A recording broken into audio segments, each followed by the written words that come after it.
Radio. Sud Radio Berkov dans tous ses états. Le face-à-face. How dare you!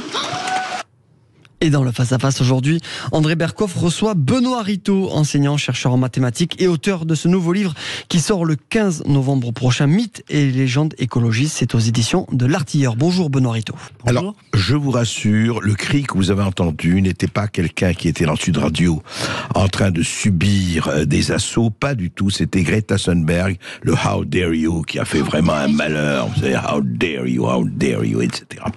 Pourquoi ? Parce que, écoutez, on reçoit Benoît Rittaud, et c'est un livre remarquable, je veux dire, qui sort le 15 novembre. S'il a un livre à lire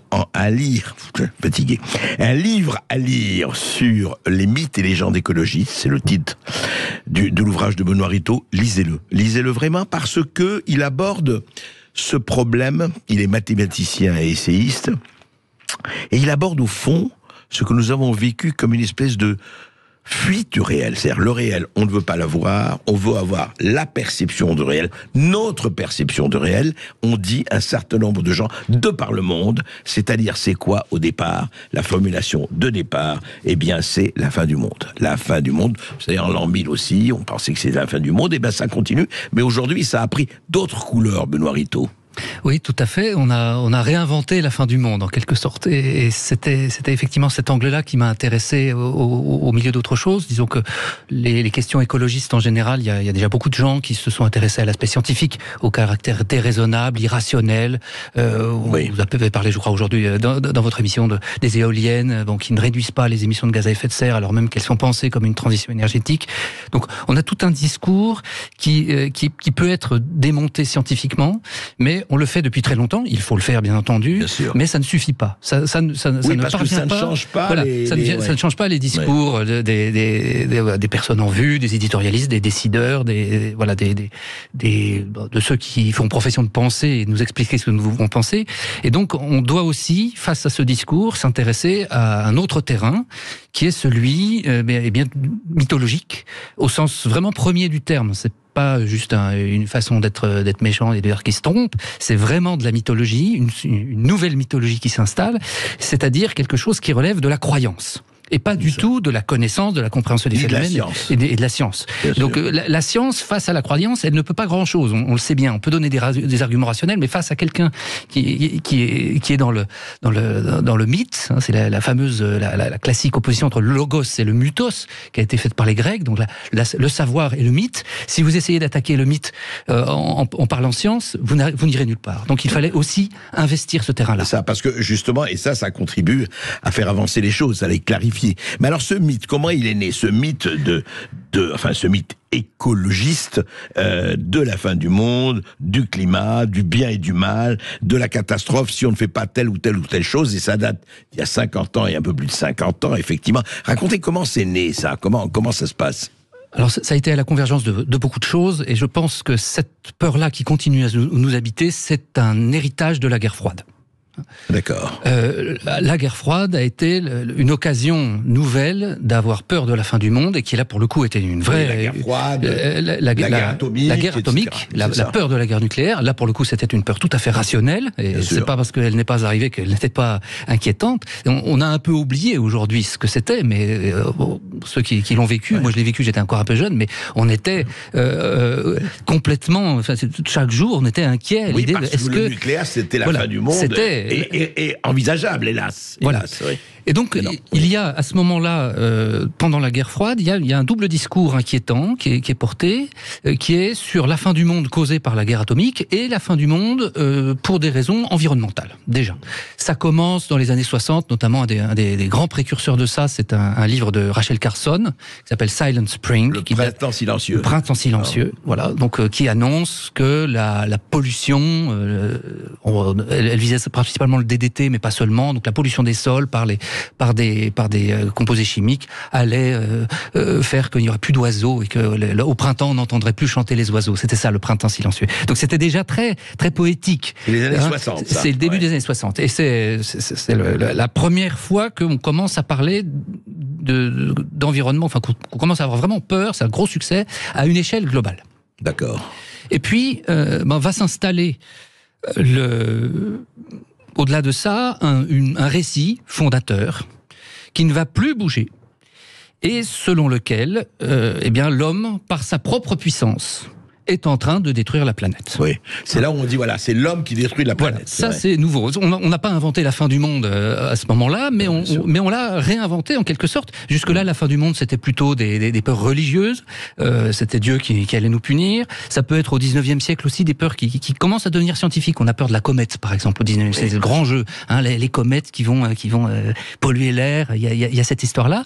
Mais ça reste, disons, c'est plus scientifique déjà, mais ça reste extérieur à l'homme. C'est pas l'homme qui est responsable des comètes. Et à partir du milieu du XXe siècle, l'homme a acquis une telle puissance à ses propres yeux qu'il n'y a que lui qui soit à la hauteur pour faire la fin du monde. Il y a le club de Rome, croissance zéro, etc., qui commence à arriver. Oui, alors là, c'est fin des années 60, début des années 70. On a donc ce mythe-là de la fin du monde créé par l'homme pour des raisons environnementales. L'homme va détruire le monde. Voilà, l'homme va détruire le monde. Enfin, l'homme est on dirait, à la veille de l'effondrement écologique du monde. Ça. Hein, et la veille, et il est la cause. Oui, la veille est la cause, tout à fait. Donc c'est le mythe fondateur, qui n'a pas bougé. Et il n'a pas bougé depuis. Il n'a pas bougé du tout, et on retrouve vraiment, quand on regarde les textes qui sont écrits à cette époque-là, ils auraient pu être écrits hier, ou ils seront écrits demain, les mêmes. Ce qui change, c'est la forme la plus extérieure des choses. Comme une bonne franchise hollywoodienne. Hein. Vous regardez, je sais pas, Mission Impossible. Hein, Mission Impossible 2, 3, 4, 5. 2, 3, 4, 5, 6. J'ai rien contre ça, j'adore ça, j'y vais avec mes enfants, c'est très bien. Mais comment ça fonctionne? Quel est le ressort d'une franchise comme celle-là? Eh bien, c'est toujours la même histoire, fondamentalement. Vous avez toujours le compte à rebours avant que la bombe explose, vous avez les courses-poursuites, vous avez les grands méchants. Mais pour que quand même les gens continuent à aller le voir, on change ça se passe plus à Paris, ça se passe à Londres. Sur le plan écologique, ça se passe comment? Sur le plan écologiste, eh bien, nous sommes à la veille du monde, de la fin du monde, causée par, et donc à la fin des années 60, c'est la surpopulation. Grand jeu, donc c'est Paul Ehrlich qui lance ça, la bombe P, gros succès de librairie. Les humains sont trop nombreux, donc ils vont épuiser la Terre et ça va être la catastrophe. Ensuite, nous sommes à la veille de la catastrophe écologiste à cause de la pollution. On l'a eu avec déjà Rachel Carson et avec la croissance. Donc ça, c'est le club de Rome, effectivement. C'est l'épuisement des ressources. Donc ça, c'est la naissance de l'idée que le monde devient non seulement petit. On a ces premières photos de la Terre vues de l'espace qui donnent l'idée que la Terre est petite. C'est complètement idiot, c'est juste que la photo est prise de loin, c'est tout. Mais à ce moment-là, l'esprit et l'air du temps fait que ça devient un symbole. Oh, c'est une petite boule de rien. C'est un tout petit machin, exactement comme un enfant va mettre la Tour Eiffel entre ses deux doigts et s'imaginer qu'il peut l'écraser en écrasant ses deux doigts. Et donc le monde est non seulement petit, mais il devient étroit. On commence à avoir peur de tout consommer le monde par notre croissance exponentielle dans un monde fini, et ça va finir par exploser. Ensuite, on a la période pluie acide. Ah oui, alors les pluies acides, on l'a un peu oublié celle-là. Ceux qui n'étaient pas, enfin, les plus jeunes d'entre nous n'ont pas connu les moins de 20 ans ne peuvent pas connaître. Mais ça a été pendant plusieurs années une peur assez effrayante. On avait vraiment peur que la pollution faisait que les pluies allaient détruire les forêts et ça allait être une catastrophe qu'on présentait comme globale. On a eu aussi le trou dans la couche d'ozone. Bien sûr. Donc là, c'est quelque chose sur lesquels il faut être un peu plus prudent quand on en parle de mythe, mais ça a été aussi une bonne façon de se raconter la fin du monde. Donc l'ozone est en train de disparaître et on va être tous grillés par les ultraviolets. Et à partir des années 2000, le nouvel épisode, c'est le climat. Alors on va en parler, le climat, on va en parler juste après cette petite pause. Attention, le climat arrive, c'est la fin. Et Benoît Ritaud aussi, qui a écrit Mythes et légendes écologistes aux éditions de l'Artilleur. Vraiment un livre à lire et à prendre le temps, parce qu'on voit un peu la dimension de l'abîme, de l'abîme qui sépare les fantasmes du réel. Et justement, on a parlé des pluies acides, on a parlé de la surpopulation. Vous voyez qu'il y a encore beaucoup de gens qui disent aujourd'hui, il faut réduire absolument la population, de Bill Gates à d'autres. Et en l'an 2000, enfin à peu près, disons le 21e siècle, on l'aborde alors là, et puis qui nous occupe toujours le grand moment, le climat. Ça devient vraiment comment défendre ce changement climatique, réchauffement climatique, etc. Benoît Ritaud, voilà. Donc effectivement, le climat a réussi à être, c'est le meilleur épisode de la franchise. On parlait tout à l'heure des différents celui-là, il a vraiment bien marché. Très réussi. Voilà, très réussi. Bon, la surpopulation, on en parle un peu de loin en loin, effectivement, avec ce petit racisme ordinaire, sous-entendu, il y a trop d'Africains. Enfin, il y a toujours un peu ça. Hein, c'est le racisme écologiste bien pensant qu'on voit souvent, nous, ça va de notre côté, mais qui n'est pas nouveau d'ailleurs. On le voit déjà dans les années 70. Mais bon, malgré tout, c'est presque un produit dérivé maintenant du climat. Hein. Le climat, c'est fait le grand agrégateur de tous les problèmes environnementaux et même au-delà. Et on en est à dire que s'il y a des réfugiés ou des migrants, c'est le climat. La crise économique, c'est le climat. C'est le poumon de Molière. On vous donne le spectre des réfugiés qui vont arriver du Sud, réfugiés climatiques. Voilà. Donc voilà, c'est le nouveau poumon de Molière. C'est l'alpha et l'oméga de tous les problèmes qu'on a. Et faut dire que ça marche assez bien, ça a été bien pensé. Le climat, effectivement, a un certain nombre de particularités, ça nous concerne au quotidien, donc c'est toujours possible d'en parler. Il y a toujours ici ou là, malheureusement, une catastrophe. On parle des inondations qui en ce moment dans le Pas-de-Calais, il y en aura d'autres, évidemment. Les feux de forêt, on a toujours une bonne raison il y a toujours moyen de montrer une image choc qui va faire réfléchir. Vous avez vu quand même, juste un mot, je voudrais que vous parliez de ça, c'est très intéressant. Les mêmes températures cet été à la télévision, on montrait une France verte. Aujourd'hui, avec les mêmes températures, on montre une France rouge. Voilà. Brûle. C'est-à-dire que là, on est dans ce qui se passe effectivement dans un certain nombre de médias institutionnels, pas forcément publics, mais institutionnels, c'est-à-dire installés, qui est respectable, considéré comme respectable, où les journalistes, ou dans les rédactions, disons, le but du jeu n'est plus d'informer, ou de décrypter, ou de donner la parole aux uns aux autres, mais d'éduquer. J'ai entendu le mot l'autre soir, il y avait un reportage sur France 5 qui est passé donc sur les vilains menteurs climato-sceptiques que nous sommes, moi et d'autres, et le débat à la fin disait il faut éduquer. Vraiment, c'est le terme. C'est-à-dire qu'ils se prennent pour des enseignants, quoi. Il faut, les gens, on veut bien discuter, mais mais à la fin, il faut qu'on ait raison, il faut qu'on fasse ce qu'on dit. Ritaud, attendez, avant d'arriver au camp de rééducation, quand même. Bon, on n'en est pas là, mais effectivement, il y a des moments où on doit reconnaître qu'il y a quelque chose comme un totalitarisme doux qui essaye de se mettre en place.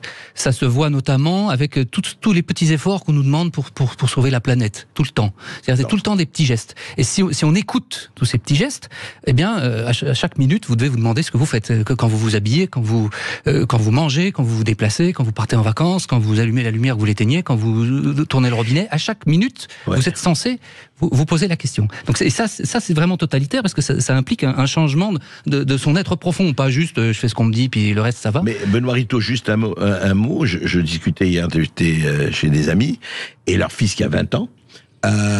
Et disait oui mais moi alors on disait mais voilà je voulais aller et il dit mais comment tu vas y aller, c'était en Amérique du Sud. Ah mais j'y vais pas, en tout cas je prendrai pas l'avion, jamais. Pourquoi? Parce que sauver la planète, donc je prends pas l'avion. C'est-à-dire, ça y est, c'est intériorisé chez certains, quoi. Chez certains, alors la jeunesse a effectivement un peu plus peur de ça que la moyenne de la population. C'est notamment, je pense, parce que à l'école, aujourd'hui, les programmes scolaires d'enseignement sont... ah oui, c'est consternant de regarder les programmes d'enseignement. Il y a même un module qui est proposé dans les programmes officiels, c'est art, climatologie et... Enfin, histoire de l'art et climatologie. Je sais plus. Voilà. On arrive. Le but du jeu, c'est de mettre l'environnement partout dans toutes les matières enseignées. Donc ils en ont tout le temps s'ils veulent. Alors tout le monde, évidemment, n'est pas dupe, y compris chez les enseignants. J'en ai beaucoup qui me disent, moi, j'aimerais bien pouvoir leur apprendre quelque chose plutôt que de les formater à tel ou tel. Mais voilà, il y a une vraie pression pour que ce soit pour que ce soit diffusé. Et on commence maintenant à l'université aussi à vouloir obliger à ce qu'il y ait des formations pour tous les étudiants, quelle que soit leur spécialité, à avoir encore et encore. Et ça, c'est au niveau mondial, Benoît Ritaud, d'après ce que vous dites. Alors mondial, en tout cas, une partie du monde, peut-être occidentale plus. Principalement occidental, c'est ça. Là, pour le coup, c'est une maladie de l'Occident, si on veut aller vite. Les autres aires civilisationnelles ou culturelles s'en fichent pas mal. Quand ils s'en occupent, c'est quand il y a éventuellement de l'argent à gagner, parce qu'on a promis à certains pays de leur donner de l'argent. Et évidemment, on ne leur donne pas, ou on le ponctionne sur autre chose, on repeint en vert des crédits qui servaient avant à faire des hôpitaux et des écoles. Je caricature un peu, mais c'est l'idée générale, c'est des glissements comptables. Mais ça, Là, eux, ça les intéresse pour ça. Donc le climat est au centre de l'affaire, enfin est au centre des préoccupations, est au centre de... voilà, c'est ça qu'il faut faire, sinon on est fichu. Voilà, donc ça sert, pour en finir éventuellement sur les pays les uns et les autres, ça sert de néocolonialisme vert. C'est-à-dire qu'on est en train de dire aujourd'hui à l'Afrique, non, vous ne devez pas utiliser votre pétrole, vous ne pouvez pas, et les frigos, vous n'en avez pas besoin.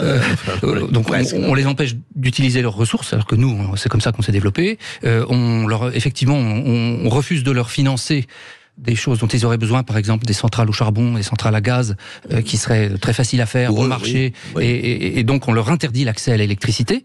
Et donc on s'étonne après que ça fait des millions de morts chaque année à cause de la pollution. Parce que les millions de morts de la pollution, on voit toujours ça avec la photo du périphérique à Paris. Les vrais millions de morts de la pollution atmosphérique, c'est en Afrique, en Asie du Sud-Est, toutes les familles qui n'ont pas accès à l'électricité et qui, pour chauffer leur nourriture ou pour chauffer éventuellement, utilisent du bois à l'intérieur des habitations, du bois de mauvaise qualité, qui émet des particules dans la maison et qui tue. Enfin, c'est l'OMS qui le dit. Hein, c'est des millions de personnes chaque année. C'est ça la vraie pollution. Elle est là. Et la solution à ce genre de choses, c'est l'accès à l'électricité. On sait le faire, on saurait le faire. Pourquoi pas les centrales nucléaires aussi? Alors, les centrales nucléaires, c'est peut-être un petit peu plus compliqué parce que là, ça demande vraiment une expertise particulière. Il y a aussi bon, là, on peut discuter éventuellement pour les centrales nucléaires, mais ce serait pas si difficile de financer des centrales au charbon ou des centrales à gaz. En plus, il y a les ressources minières là-bas, et on l'interdit. Ça n'est plus possible aujourd'hui de financer ça. Mais alors, tout ça, c'est au nom de quoi? C'est au nom d'une eschatologie. Quand je dis une eschatologie, est-ce que c'est au nom voilà, il faut sauver la planète, il faut sauver l'homme, et il y a une véritable inquisition quand même qui s'est installée. En tout cas, chez nous. C'est devenu ce qui était une pensée dominante est devenu une pensée unique, une pensée obligatoire, et c'est très difficile de faire entendre une voix dissonante. Ouais. Et ça peut être risqué, et certains ont perdu leur emploi pour l'avoir fait. Oui, vous racontez dans votre livre plusieurs personnes en Amérique, plusieurs exemples. Ici, plusieurs exemples. On a des exemples assez nombreux. Vous pouvez donner un exemple, par exemple un exemple assez emblématique qu'on a connu ici, c'était Philippe Verdier, qui était le directeur du service météo de France Télévisions, qui a écrit un livre qui était même pas même pas climato-réaliste, même pas contestataire du surréchauffement ou quoi. C'était un livre qui portait sur l'hypocrisie des politiques climatiques. Ouais. C'est un livre qu'il a sorti juste avant la COP 21, la fameuse COP de 2015 qui a débouché sur l'accord de Paris et qui a été licencié par France 2. Il raconte dans l'édition suivante, l'édition poche de son livre, comment ça s'est passé. Il a perdu son travail alors, on a trouvé une bonne raison, évidemment. On a trouvé comment le virer, alors que ça avait été le seul à dire qu'il avait été anormal que tous les journalistes météo étaient convoqués par Laurent Fabius au Quai d'Orsay, Laurent Fabius était à l'époque la présidente de la COP, et il avait dit à tous les journalistes météo, ce serait bien que vous parliez un petit peu de climat, comme on était en fait revenu du temps de l'ORTF et cette fameuse séquence vidéo qu'on a tous vue du ministre de l'information du gouvernement qui vient à la télévision expliquer que, la chaîne unique qui avait dit on va réformer l'organisation de la rédaction d'information. Donc on croyait que c'était fini, mais pas tant que ça. Et pour ça, il a perdu son emploi. Il y a des scientifiques aussi à qui c'est arrivé. Donc un exemple aussi encore plus dramatique en l'occurrence, c'est Peter Reid, qui est australien. Alors lui, c'est un spécialiste de la Grande Barrière de Corail. Et il a dit, horreur, la Grande Barrière de Corail ne va pas si mal, il faut arrêter de se faire peur, les données qui prétendent le contraire sont des données qui ne sont pas fiables, et bon, en gros... Il y a combien de temps ça? C'était il y a 4 ans, je crois, c'est 2018, il l'a dit, et son université l'a viré pour faute morale parce qu'il avait critiqué sa propre institution, alors qu'en réalité, bien sûr, un chercheur, il existe pour un chercheur ce qu'on appelle la liberté académique, il peut parler librement de sa recherche. C'est fait pour chercher. C'est fait, voilà, il y a besoin de liberté académique, et là, évidemment. Excommunication. Et il y a d'autres exemples, plus ou moins graves, mais plus ou moins représentatifs de là où on est, et qui ont aussi... faut pas oublier que ce genre d'exemple, ça sert d'avertissement pour tous les autres. Bien sûr. C'est-à-dire que quand vous voyez ça, l'autocensure est massive. Bien sûr. On va en parler tout de suite après cette petite pause. À tout de suite. On est toujours avec Benoît Ritaud et avec vous au 0826 300 300. Nous sommes ensemble jusqu'à 14h. À tout de suite sur Sud Radio. 13h31 sur Sud Radio, nous sommes toujours avec Benoît Ritaud qui vient nous voir aujourd'hui pour son nouveau livre Mythes et légendes écologistes aux éditions de l'Artilleur. Ça sort mercredi prochain. Alors justement, Benoît Ritaud, parlons un peu. Alors on parle de cette grande peur, hein, la grande peur de la fin du monde. Puis il y avait la dépopulation, la mort de l'homme, les pluies acides, le climat, évidemment le climat depuis 20 ans et un peu plus. C'est l'horizon indépassable de notre temps. Et puis alors, quels sont, parce qu'il y en a des revues, des institutions scientifiques, des réunions comme la COP, des grands comités comme le GIEC et tout.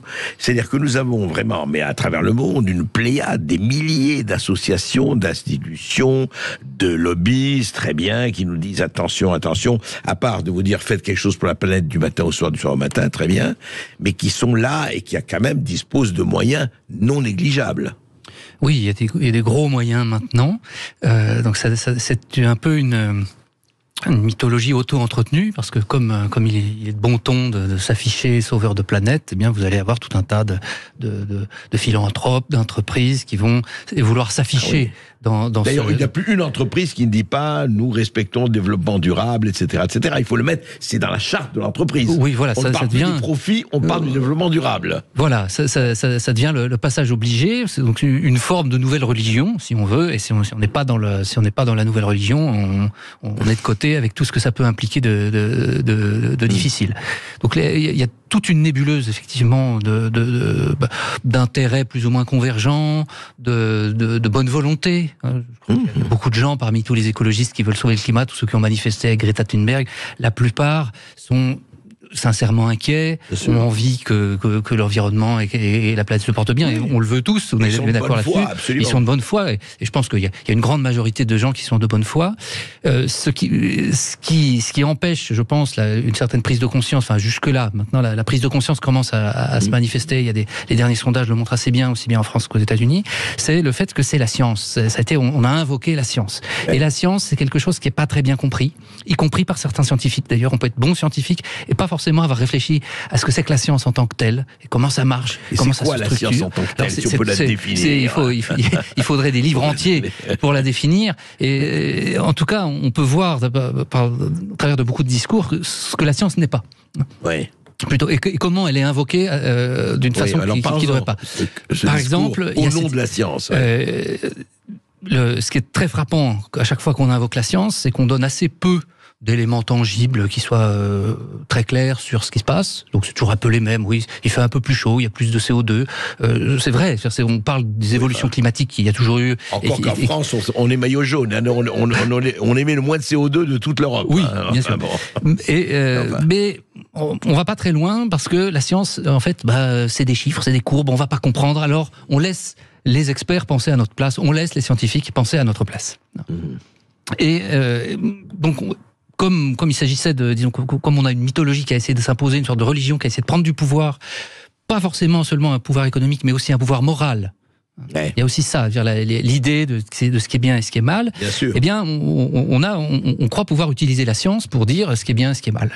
Et les scientifiques, qui sont plutôt là pour dire ce qui est vrai et ce qui est faux, sont mal armés, en vrai, pour étudier le bien et le mal. C'est pas leur boulot. C'est-à-dire qu'on demande aux scientifiques de faire de la morale, et on demande de la morale d'être scientifique. Voilà, c'est un peu ça. Et donc, on a un mélange des genres qui n'est pas le premier dans l'histoire. On a bien des cas où on essaye d'utiliser la science pour dire le bien et le mal, et à chaque fois ça se fait au détriment de la science.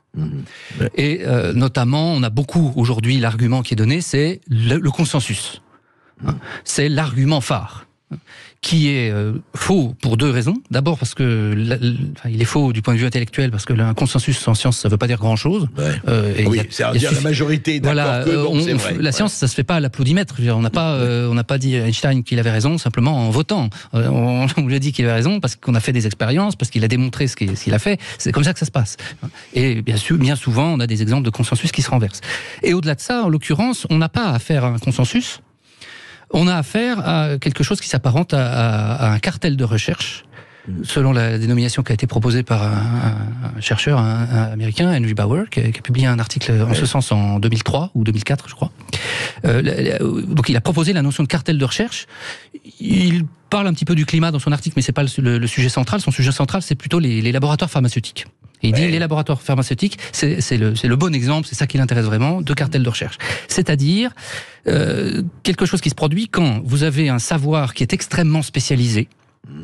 Pas beaucoup de gens qui peuvent disposer de toutes les données, disposer de la méthodologie, des moyens pour travailler, et que le savoir en question a une importance considérable. Donc pour les laboratoires pharmaceutiques, c'est plutôt une importance économique, et pour le climat, c'est plutôt une importance sociétale, de morale, de choses à faire, d'orientation politique qui sont à prendre. Et donc quand vous avez la réunion de Sarthe, un très petit groupe capable de comprendre sur un sujet très important, eh bien il peut se constituer en un cartel, c'est-à-dire que le monopole qu'il a sur le savoir fait qu'il va se considérer comme propriétaire de ce savoir, alors qu'en réalité, les scientifiques et les spécialistes sont dépositaires, mais ne sont pas propriétaires. Et donc, en tant que propriétaire du savoir, ils se mettent à dire qui a le droit de parler, qui ne peut pas parler. Si vous voulez entrer dans le... C'est ce qui est arrivé pour le Covid, hein. Toute la gestion du Covid, alors, quand même, en partie. Ce serait encore... Bon, ce serait tout autre chose. Mais c'est arrivé, enfin, c'était... Mais quand vous dites propriétaire du savoir, en même temps, parlons du climat, de ce qui était pour le climat. Certes, il y a eu une espèce de consensus, et vous en parlez très bien, mais il y a eu aussi des oppositions.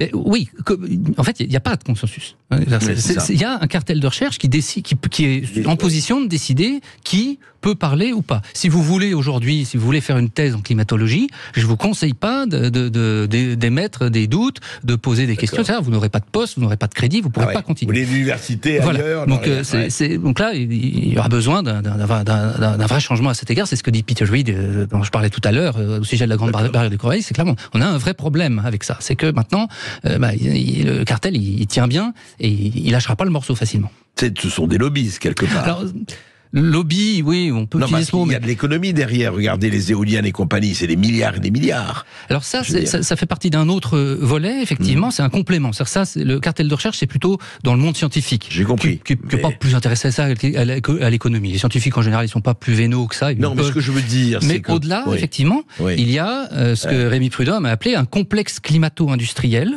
C'est ça. Qui va au-delà de la science, qui là effectivement concerne des industries, des entreprises, donc effectivement l'industrie de l'éolien, mais pas que. Vous avez toute l'industrie du greenwashing, y compris dans les banques et dans les placements vertueux, et donc ça prend des formes qui sont très diverses et qui effectivement accompagnent le mouvement, renforcent la Il y a quand même une extraordinaire opportunité économique, disons-le, pour un certain nombre de gens. Je dis pas, je fais pas de morale là, mais je constate. Oui, mais ça, disons, c'est tout le temps comme ça. C'est-à-dire, dès qu'il y a une situation, il y aura quelqu'un qui saura en profiter. Et là, il y a quelque chose de très bien, donc qui permet de faire du business et qui permet en plus de s'afficher vertueux. Donc, on peut comprendre qu'il y a pas mal. Mais ils le font souvent au nom de la science aussi. Oui. En tout cas, ils l'affichent. Oui, bien sûr. La science, elle sert de caution morale et de caution de sérieux, effectivement, à tout un tas de choses qui n'ont rien à voir avec elle. Non, c'est assez passionnant. Je crois que nous avons des auditeurs. Oui, ça appelle au 0826 300 300. On a Julien qui nous appelle de Marseille. Bonjour Julien. Bonjour Julien. Bonjour André. Justement, la science, on peut la tordre de la façon dont on veut. Et le problème, c'est que c'est plus de la science, là, c'est de l'idéologie. Vous prenez par exemple, on ne pense jamais à parler, par exemple, des choses qui ont été des carottes glaciaires, l'étude EPICA, qui a été faite en partie par le CNRS, qui vous prouve que sur les 800 000 dernières années, vous avez toujours eu des changements climatiques et que les taux de CO2 sont variables, que la planète se réchauffe et se refroidit. Mais seulement, on va vous dire, comme a dit votre invité, que l'homme, maintenant, est tellement supérieur et capable de causer tout sur une planète que c'est nous qu'on en est responsable. Alors que naturellement, c'est des choses... Et je pense que c'est tordre le bras à la science que de faire croire à des gens que les responsables sont uniquement les humains, alors qu'on n'a aucune... Je trouve qu'on est des fourmis sur un système il y a trop de variables pour pouvoir dire que c'est nous.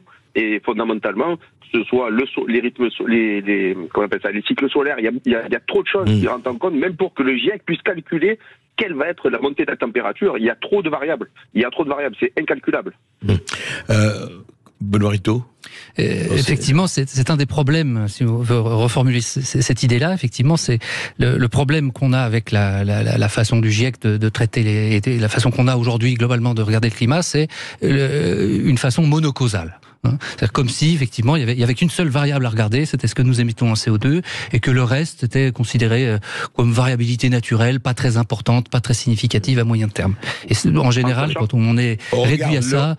on regarde l'effet de serre et le reste existe pratiquement pas. Oui. Et effectivement, ce que vous dites, monsieur, est exact. Sur les carottes de glace montrent qu'il y a une forte variabilité climatique historique, à des périodes même encore plus longues éventuellement.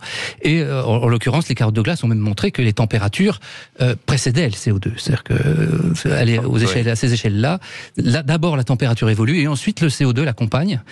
Et aujourd'hui, on essaie de nous faire croire on pense on veut penser, on veut croire à tout prix que ce serait le contraire et que ce serait le CO2 qui piloterait. Le CO2 qui piloterait la chose, oui. Julien, vous vouliez ajouter quelque chose ? Ça fait que 200 ans qu'on mesure les températures. Je sais pas, si on prend compte de 5 milliards d'années et que 200 ans, c'est même pas un battement de cils dans une journée.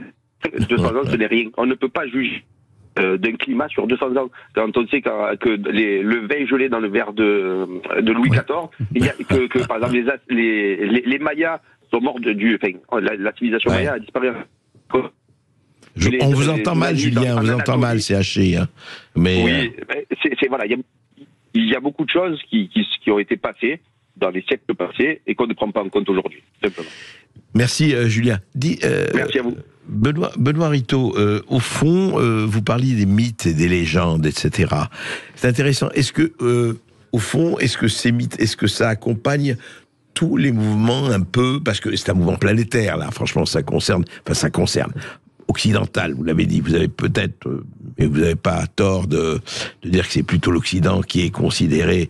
Mais ce qui est extraordinaire, c'est quand on en arrive. Alors là, je voudrais parler un peu du militantisme. Est-ce que quelque part, chez certains, je dis pas tous, encore une fois, il y a dans les gens de bonne foi, mais même les gens de bonne foi, est-ce que ça peut pas s'apparenter à des sectes? Je prends l'exemple, par exemple, des gens qui vont maculer des tableaux à la National Gallery de Londres en disant, voilà, Stop Oil, vous savez, ces associations, ceux qui mettent les mains, qui empêchent l'autoroute et les automobilistes de passer au nom de la pollution, etc., etc., etc., et tous les gens qui descendent, voilà, après, à la suite de Greta Thunberg, mais il y en a des milliers, voire des millions d'autres. Est-ce que c'est un phénomène sectaire, et après tout, peut-être au bon sens du terme, s'il y en a, ou c'est un phénomène, effectivement, où on se cherche des causes, on ne sait pas très bien, actuellement, la gauche, la droite, tout ça, c'est un peu en désuétude, enfin, le narratif n'est plus du tout le même. Est-ce qu'on se cherche des causes? Est-ce que là aussi, il n'y a pas un phénomène, et ça fait partie des légendes mythiques, des sectes, comme il y a eu depuis des millénaires? Alors, il y a beaucoup de causes. Je crois que aussi bien on peut pas réduire le climat simplement au CO2, aussi bien on peut pas réduire ce grand mouvement autour du climat à juste un élément d'explication. Et en vrai, il faudra longtemps avant qu'on arrive à comprendre. On est en train de donner du travail aux futurs historiens des sciences. Et là, ils vont avoir de quoi s'occuper dans les labos du 21e siècle et au-delà. Effectivement, pour l'aspect purement sectaire, ça existe. Et effectivement, Just Stop Oil est un bon exemple. Enfin, parce que c'est une émanation d'un autre mouvement assez connu qui est Extinction Rebellion. Ah oui. Et parce que Extinction Rebellion, il y a quelque chose d'intéressant qui s'est produit il y a quelques mois, dont on n'a évidemment pas parlé en dehors de cercles un peu critiques. C'est Zion Lights, qui était la porte-parole officielle du mouvement au Royaume-Uni, qui a quitté le mouvement et qui a publié une tribune dans un média américain pour expliquer ce qui se passait derrière, ce que c'était que Extinction Rebellion en vrai, et notamment, en effet, des dérives sectaires assez nettes, où on prie pour la planète, où le fondateur, donc Roger Hallam, se considère comme un prophète, et l'annonce comme ça, vraiment un gourou. Ouais. Donc il y a toute une organisation sectaire selon celle qui en était porte-parole et qui a fini par claquer la porte quand elle a repris ses esprits en quelque sorte. Donc ce sont des choses qui existent, oui. On va continuer de prendre vos appels. Après cette courte pause, on sera avec Louis qui nous appelle depuis Valence. À tout de suite sur Sud Radio. Dernière ligne droite dans Berkov dans tous ses états, toujours avec Benoît Rittaud. Et puis nous sommes avec Louis qui nous appelle depuis Valence. Salut Louis. Bonjour Louis. Bonjour. Moi, je vous appelle parce que je suis jeune ingénieur en mécanique aéronautique. Oui. Donc, j'ai la trentaine d'années et on va dire il y a 4 ans, j'étais pas particulièrement sensibilisé aux problématiques climatiques. Cependant, je me suis renseigné personnellement et je suis pas d'accord avec ce qui est dit aujourd'hui. Quand on dit qu'il n'y a pas de consensus scientifique, pour moi, ce qu'on appelle un consensus scientifique n'est pas un consensus humain, mais c'est des réalités scientifiques issues de travaux scientifiques qui corrèlent vers une hypothèse en fait qui s'avère qui s'avère justifiée. Quand on dit qu'il y a un réchauffement qui est naturel, aujourd'hui, ça a été montré avec des modèles numériques complexes et qui simulent, on va dire, une réalité climatique qui montre que le réchauffement est d'origine anthropique et humaine. Et donc qui corrèle avec la cinétique qui est aujourd'hui importante, c'est-à-dire qu'on réchauffe très vite par rapport à ce qui a été fait historiquement dans l'histoire humaine, et que ça va poser un problème pour l'agriculture, pour l'habitabilité de certaines parties du monde. Donc pour moi c'est important d'enseigner ce savoir, ou bien cette hypothèse scientifique qui s'avère très probable à la population. Alors, Benoît Rittaud, donc oui, ce que dit Louis, voilà, il y a quand même un réchauffement, on le dit scientifiquement, il y a quand même un consensus. Alors, vous lui répondez quoi? Merci à Louis déjà. Oui. Alors il y a beaucoup de choses. Je ne vais pas pouvoir répondre à tout parce qu'il faut répondre à chaque chose sur le rôle des modèles, donc peut-être sur le consensus parce que c'est vraiment ça revient à nouveau pour illustrer le poids du cartel de recherche et le caractère factice du consensus. Un exemple tout récent, c'est celui d'un scientifique américain qui s'appelle Peter Brown, qui a monté un coup assez fabuleux.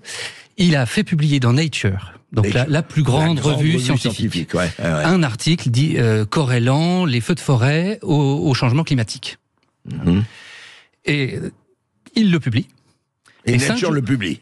Nature le publie. Oui. Et 5 jours après, il dit dans la presse: j'ai fait publier cet article sachant qu'il était excessif, sachant que je n'ai pris que le climat, parce que je savais que c'était comme ça que j'arriverais à le publier, parce qu'en réalité, sur les questions de feux de forêt, le climat n'est qu'un paramètre parmi d'autres, pas forcément le plus important d'ailleurs, mais je savais que si je voulais être publié, j'étais obligé de faire ça. Donc il a démontré, en arrivant à publier un article dans Nature quand même, c'est pas juste un petit coup comme ça en passant, que il y a quelque chose qui n'est pas un consensus, mais qui est une sorte de pensée unique obligatoire qui affaiblit la science. Mais par rapport à ce que dit Louis sur l'influence humaine, vous savez, on en a parlé, il dit oui, mais enfin il y a quand même un certain nombre de faits, dit Louis, et puis il n'est pas le seul, qui montrent que quand même, on ne peut pas dire que l'influence humaine n'existe pas, ou elle n'existe que très peu dans ce réchauffement climatique. Alors on peut discuter, la responsabilité humaine, elle peut être partielle, elle peut être perdue dans le bruit de fond de la nature, il peut y avoir des discussions là-dessus, c'est tout à fait normal. On ne peut pas démontrer ça avec un modèle, parce que les modèles actuels, ils sont pas tellement faits pour faire des pronostics. On peut reconstituer le passé, mais comme il y a énormément de paramètres, on peut toujours ajuster les paramètres un peu pour faire coller au passé. Ça ne veut pas dire, vous devez connaître, si vous êtes un ingénieur en aéronautique, vous devez connaître la différence entre un modèle descriptif et un modèle pronostic. Et on est plutôt dans les modèles descriptifs ici, et descriptifs du passé, pas forcément de l'avenir. On a des données qui sont des données récentes, des données très jeunes. C'était l'intervenant précédent qui disait avec raison, on a des données de température depuis 150, 200 ans, pas beaucoup plus loin. Après, ça devient des reconstitutions avec des barres d'erreur très grandes. Donc on n'est pas capable en fait de dire si les évolutions qu'on voit aujourd'hui sont inédites ou pas. Personne ne peut dire si en moins 5000 il a fait plus chaud qu'en moins 4900, ou si on a eu un petit réchauffement. On n'a pas la précision nécessaire pour reconstituer des courbes aux échelles annuelles ou décennales à des périodes du passé. On va, Louis, on reprendra ça, et avec Benoît Rittaud, parce qu'effectivement on arrive un peu en fin d'émission. Pierre, si on peut le prendre, mais très rapidement. Merci Louis de nous avoir appelé. On accueille Pierre de Nice. Bonjour Pierre. Pierre, on vous écoute. Oui, bonjour. Bonjour. Merci à votre invité, parce que, alors, figurez-vous que, c'est vrai que ça tombe à point nommé pour moi, la critique qu'il fait à votre antenne, de la perception des causes du réchauffement. Et parce que moi les causes je ne les connais pas, mais si vous voulez, j'étais plutôt gagné effectivement à la thèse qui dit que donc c'est l'être humain avec ses émissions de carbone, etc. Ok, mais moi, alors, je sais que je suis peut-être un petit peu paranoïaque, mais comme on dit, même les paranos ont des ennemis, quoi. Et je pense que quand même, il y a une grosse opportunité économique pour des tas d'industries, et ça, on n'en a pas parlé dans l'émission. Et j'ai essayé, mais non.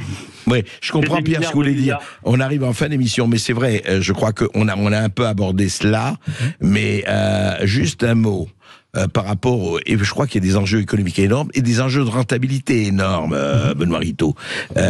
C'était pas le sujet de votre livre, mais est-ce que vous m'avez dit juste, on va terminer là-dessus, vous dire ce qu'il faut aujourd'hui, on ne va pas résoudre le problème et éliminer nos adversaires, il ne s'agit pas d'adversaires, mais vous dites qu'il faut réagir avant qu'il ne soit trop tard. Qu'est-ce que vous voulez dire par là? C'est-à-dire que le réel va finir par revenir. D'ailleurs, il est en train de revenir. L'adhésion à la thèse du réchauffement causé par l'homme est en train de chuter partout, en France, aux États-Unis, un peu partout. Les retours sur investissement commencent à se faire attendre sur tout ce qui est transition énergétique, etc. Ça commence à coûter très cher et on commence à le ressentir. La crise du prix de l'énergie est là pour nous le rappeler. On sait qu'elle a des origines très claires sur l'écologisme ambiant. Donc, on est en train de revenir à la raison. Et l'enjeu, c'est est-ce qu'on va y arriver à temps? C'est-à-dire avant que notre industrie ait été complètement délocalisée, qu'on n'arrive plus à la faire revenir, parce qu'aujourd'hui, selon quelqu'un comme Loïc Le Floch-Prigent, ce qui fait la délocalisation aujourd'hui, c'est plus du tout les conditions sociales dans d'autres pays, c'est la réglementation complètement délirante. Donc, est-ce qu'on se réveillera à temps? C'est ça la question. Voilà. Eh ben, écoutez, la question est posée. Est-ce qu'on se réveillera à temps? En attendant, lisez le livre de Benoît Rittaud. Et ce livre, Mythes et légendes écologistes, aux éditions de l'Artilleur, ça sort le 15 novembre prochain, c'est-à-dire la semaine prochaine. Merci à tous d'avoir été avec nous.